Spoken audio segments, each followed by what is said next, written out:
বাংলাদেশের অন্যতম সুন্দর একটা জায়গা হলো এই পাঁচগাঁও। এটি নেত্রকোনা জেলার সীমান্তবর্তী কলমাকান্দা উপজেলায় অবস্থিত।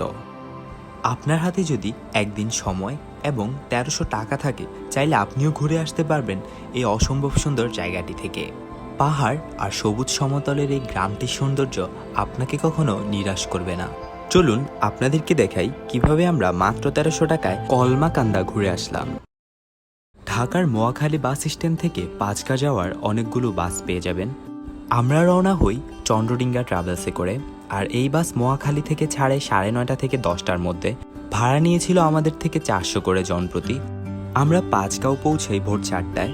সেজন্য আমরা রাতে বাস থেকে না নেমে আমরা একদম বাসের লাস্ট স্টপ পর্যন্ত চলে আসি, আর বাসের মধ্যেই ঘুমাই ৬টা পর্যন্ত। বাস থেকে নেমে দেখি অসম্ভব সুন্দর একটা দৃশ্য। দূরের পাহাড়গুলো অনেক সুন্দর দেখা যাচ্ছিল।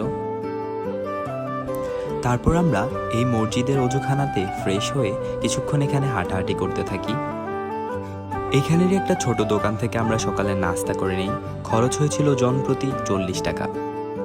নাস্তা শেষ করে আমরা এখন চলে যাচ্ছি পাতলা বনের দিকে। এখান থেকে পাতলা বন পায়ে হেঁটে যেতে ১৫ থেকে ২০ মিনিট লাগে। রাস্তার দুই ধারে সবুজ ধান ক্ষেত, আর দূর থেকে দেখা যাচ্ছিল সীমান্তের সেই পাহাড়গুলো। এটাই হলো পাতলা বনের এরিয়া।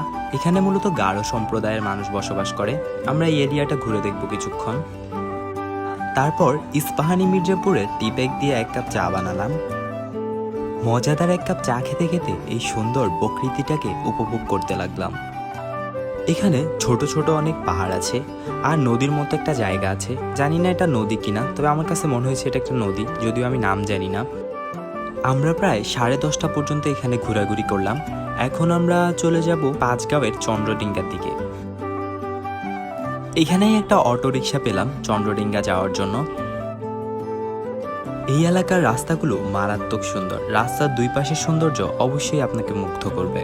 পাতলা বন থেকে চন্দ্রডিঙ্গা যেতে প্রায় ২০ মিনিটের মতো সময় লাগবে, আর ভাড়া নেবে ৩০ টাকা জনপ্রতি। তারপর ড্রাইভার মামা আমাদেরকে এখানে নামিয়ে দেয়। এদিক দিয়েই আমরা চন্দ্রডিঙ্গা যাব। এই রাস্তা ধরেই আমরা সামনের দিকে হাঁটতে থাকলাম। কিছুটা পথ হাঁটার পর অবশেষে দেখা মিলল সেই পাহাড়গুলোর। তবে দুঃখের বিষয় হলো, বর্তমান পরিস্থিতির কারণে এই পাহাড়গুলোর কাছে যাওয়া সম্পূর্ণ নিষেধ। সেজন্য আমাদেরকে দূর থেকেই পাহাড়গুলোকে উপভোগ করতে হবে, এর বেশি আর যাওয়া যাবে না। প্রায় ঘন্টাখানেকের মতো আমরা এখানে আড্ডা দিলাম, চাটা খেলাম। এবার আমরা নতুন একটা জায়গায় যাব। মেইন রাস্তা ধরে একটু পিছনের দিকে আসবেন।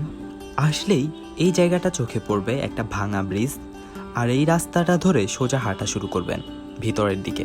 প্রায় মিনিট ৫-১ মতো হাঁটলেই দেখা মিলবে এই সুন্দর পাহাড়গুলো।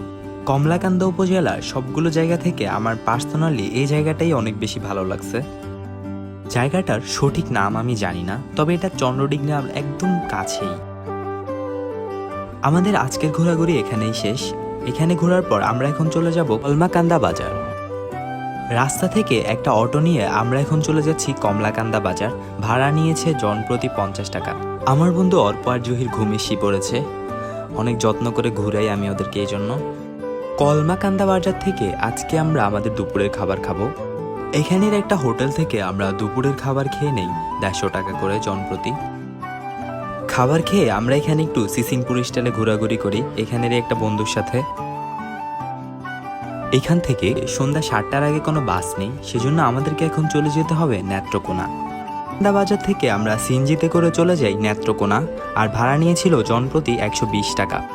নেত্রকোনা থেকে ঢাকায় যাওয়ার জন্য আমরা একটা বাসের টিকিট কিনি ৪৫০ টাকা করে। সার্ভিস আহামরি ভালো ছিল না।